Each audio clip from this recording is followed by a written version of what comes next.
What is going on YouTube? It's your boy Spanko, and today I'm at the Toronto Regional. Now before you guys ask, yo Spanko, why can't I see your face? That's because I'm gonna do a face reveal eventually, but right now I'm gonna keep my face hidden for a little bit. But anyway, so we're at the Toronto Regional, and instead of the standard, after the regional we do a deck profile, what I'm gonna do is actually do the deck profile before the regional, and then somewhere on the screen I'll edit in how I did, what my matches were like.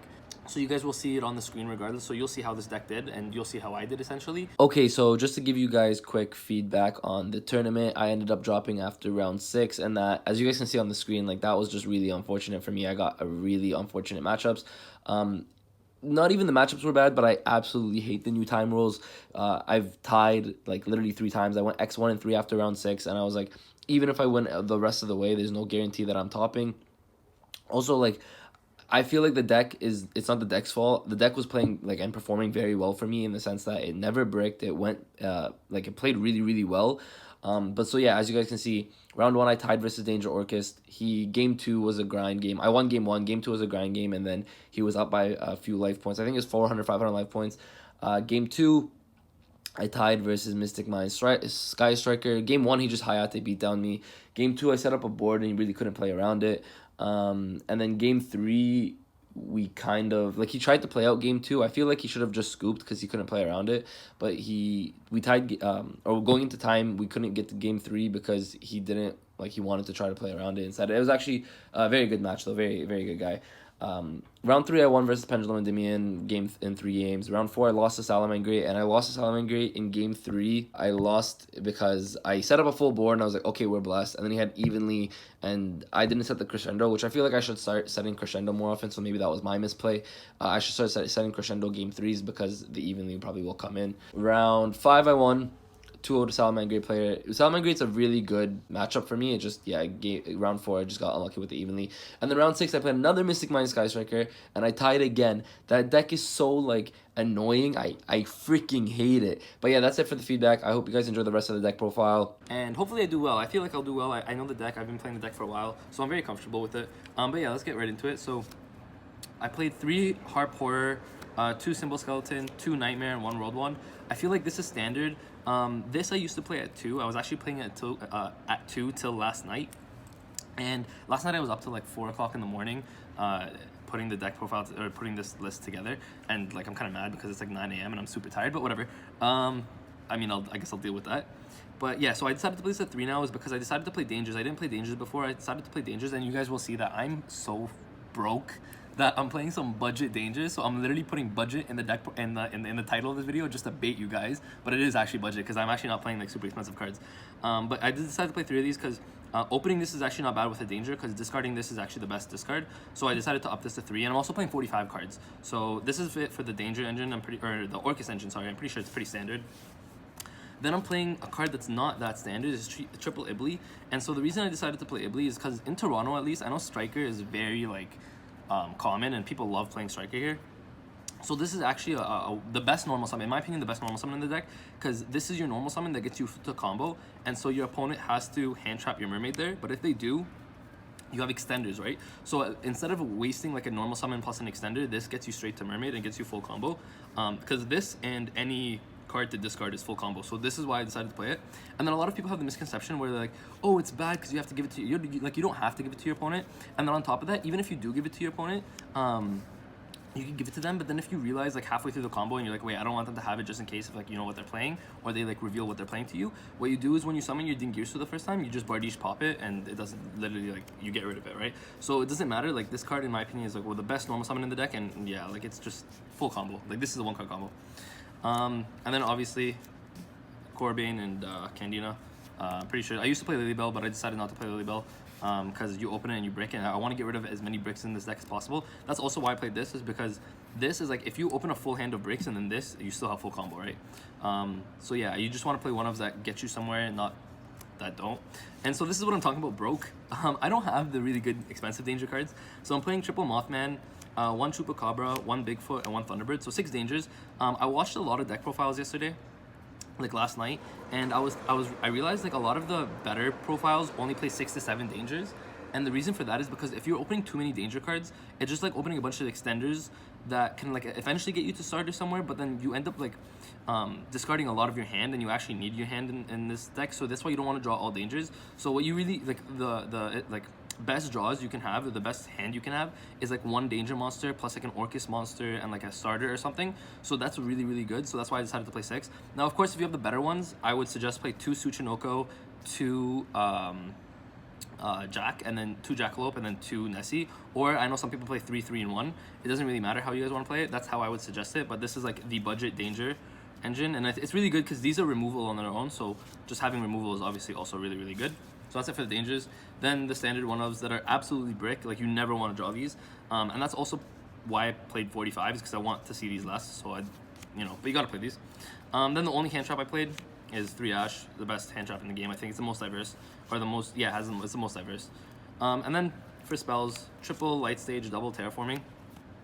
This is just your engine, Trickstar engine. It's really, really good. This is like a pseudo MST, just because it locks out a back row. It's actually really, really good, especially in the Mystic Mind matchup. If you activate this, because usually they wait till you summon a monster to activate Metaverse, but if you activate this and like just get lucky enough to hit the Metaverse, they have to force it. You force it out, and then if you force it out, you can just end your turn, and then the Metaverse is gone, and the Mystic Mind is gone. And then it just gets out. It outs that, like in that sense. Also, if you draw multiple, it's actually still good, because if you target one and they don't chain it and it's not the Metaverse, then you can actually activate the second one and target another spell or another trap card, and then like hopefully bait it out. So this is really, really good. We also play the 1 Babel, because it's also really, like, Babel's also nice, because if you open Trickstar, Light Stage, and Terraforming, a lot of the time what I'll do is I'll search Babel, and then with Galatea, instead of searching the Babel with Galatea, then you can search Crescendo right away, and then it gets you an extra negate. So that's it for that. And then, for the other Orcust card, I play 1 Return. A lot of people cut this, but I still like to play it, because when you open with too many Orcust monsters, this is really, really good. And it gives you a second card to set off Galatea, like, later in the game, just so you can, like, recycle your Orcust monsters. Then standard, 3 Call by the Grave. You don't want to lose to hand traps. I decided to play 2 Twin Twister in the main. I used to side 3, but then I'm like, I kind of want to main these. And the only reason I want to main them is because I don't want to lose going second. So game 1s, I want to have something to like win in game 1 essentially. So that's why I decided to play these. And then Monster Reborn and Foolish Burial. I mean, Foolish, you can Foolish like half of this deck and it's really good. And then, so like any Orcust monster to Foolish is obviously really good. And then Monster Reborn is like, for the late game, it's a one-of. Even if you brick or they stop you with like hand traps, this is really good because it's just it's an extender in itself, right? So that's it for spells. And then for traps, you're playing the Double Fog Blade, what is this called? Brigadine. Yeah. I keep getting confused between Brigadine and Bardiche. This is German, by the way, so that's why I can't read it. So those 3 traps, this is pretty necessary. This is an extender. You can't say no to extenders. Triple Imperm. Yo, did I say this deck was budget? Okay, budget dangers. Because I probably shouldn't say budget with Triple Imperm, but I decided to play Triple Imperm because for the same reason, Twin Twister. I want to be able to go second and open something and stop my opponent. Also, Imperm is just so good in this, like in the mirror match. Imperm and a Mermaid is super, super good. So that's why I decided to play this. And then the 1 Crescendo, obviously the best trap card in your deck. So that's it for the main deck. It's 45 cards, like I said. Okay, so off to the extra deck. I'm playing Triple Galatea. When I first started playing this deck, I was like, you know what, you can get away with 2 because I wanted more space. But the third one is so necessary. It comes up so often. So Triple Galatea, Double Dingirsu. You never need more because essentially when you combo turn 1 and you go off, the second Dingirsu is just to OTK. So you're gonna OTK regardless. 1 Long Girsu. This card is really, really, really good. For a while I didn't like it, but then eventually I realized I'm like, when your opponent has something linked off, especially sometimes against the Thunder Dragon matchup, I was testing with Andrew, who's my cameraman today. I was testing with Andrew, and this actually outed like a Colossus because it was linked, right? So this is really good because it sends to the graveyard. It also puts back your Orcust monsters from your banish zone, so that's really like important. And then obviously the Bardiche, important for the combo. I played Double Nightmare, Mermaid. The reason I played the Mermaid at 2 is a lot of people don't expect the second one because most people only play 1. But the reason I play the second one is because if they stop your combo the first time, you can essentially combo again next turn if you don't lose. That's why Mermaid is really, really good because it's a second like combo, right? And then you're playing Cerberus and Phoenix. So again, you can make Mermaid if you can, like turn 1, let's say you make Phoenix and then Mermaid. Turn 2, you can just make Cerberus and then Mermaid, right? And then I also play the Unicorn. Again, I probably shouldn't have said this deck was budget, but it says budget as dangerous as it's gonna get. Then I play 1 Boral Load and Boral Sword. Now I said already, like you can OTK without this, but a lot of the times if in the grind game, like you can just make this and win there. This also outs cards like Ultimate Falcon, I think it is, because this can gain the attack skill of Ultimate Falcon and you can run over it. This is essentially, I think, your only out to Ultimate Falcon. So that's why this is really, really good. And then so I'm testing the Evil Swarm Nightmare today. And so the reason I'm testing this out, and you guys like don't have to play this, but I showed you guys like in the main deck, I'm playing the Mothman, and Mothman's a level 4. So a lot of the times you can end your combo, and then after you full combo, you can make a Unicorn, and then make Nightmare, or Evil Swarm Nightmare with your Brigadine plus a Mothman, and then finish on Nightmare Mermaid on top of your combo. And then so you basically, essentially you full combo with Nightmare Mermaid, or Evil Swarm Nightmare, and then now you have another disruption on top of all the disruption you already have, which is obviously really, really strong in itself. And then even in like the late game, you can make this sometimes under Bardiche, and then Bardiche will still get the effect of pop because obviously it's a Dark Xyz monster. So that's why it's really, really good. I'm just testing it today. I tried it like in testing before the regional, and it like theoretically it made sense. So I'm like, you know what, since I have an extra slot, I'm gonna play this. And then obviously tokens, not important. I just want to show off the Japanese Pokemon tokens. I think these look really cool. Yeah, so that's it for the extra deck. 15 cards in the extra, and then we will get on to my side deck now. And so my side deck actually took a lot of time and thought put into it. So I decided to play double Ghost Ogre. Now this is a card that doesn't see much play this format anymore, but Toronto, like I said, likes Sky Striker, and it also likes True Draco a lot. So this is essentially out to True Draco. It also like outs Rogue, and so just randomly like you'll play Crusadia, Guard Dragon, and then obviously it outs Crusadia, Guard Dragon, because if they make Spatha, you can just hit the Spatha on this and they don't have the monster. So it's really, really good against Rogue and just like random matchups. And then triple Prank Chops. I really want to cut this to 2 because... Yeah, I'm definitely cutting Prank Chops down to 2. I put it at 3, sided in 3 sometimes, and then I was like, whoa, saw 2 of them, can't play Yu-Gi-Oh! Yeah, definitely play 2. I don't like it at 3.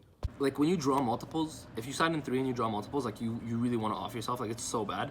But the thing is, like when I did put it to 2, I didn't see it enough, and then when you don't see it enough, it also sucks because you want to see this to outboards. Triple Lancia, mirror match, just auto wins mirror match, also auto wins the Thunder Dragon matchup, and it's pretty good against the Crusadia matchup, like I said, because like they can't banish for the dragons. Same thing with Crow. Again, Crow is good in the mirror match, is good against Thunder Dragon. Actually, no, it's not good against Thunder Dragon, but it's good against Crusadia as well. It's also good against Sky Striker, so Crow is really, really good. I'm playing double Gamma Seal, and so I decided to play the second Gamma Seal because, again, Sky Striker is really, really popular. Also, it's like a form of like removal for the Thunder Dragon board. So double Gamma Seal, I liked it. The third Twin Twister, just because if you play Mystic Mine or whatever, you need the third one. And then double Reboot. So essentially the third reboot, or the second Gamma Seal was a third reboot, but then I realized I'm like, yo, I don't need that many cards to out the Mystic Mine because I already have so many outs in the main deck that I was like, you know what, I'll just play this, instead of 3 reboots, I'll play 2 and then double Gamma Seal, just because this can like out me other matchups as well. So that's it. So that's the reason I played that. So that's it for the deck profile. It is 15 obviously cards in the side deck. I will show you guys, like I said, how I did this regional. I know it's like the beginning of the regional, and this is like kind of unorthodox to do that, to like do deck profiles before. But I think it's fun. I think it's a good deck. We're gonna test it today, and again, I'll show you guys. Thank you guys for watching. If you guys enjoyed the video, like and subscribe to the channel. And with that, Spanko signing out. Peace.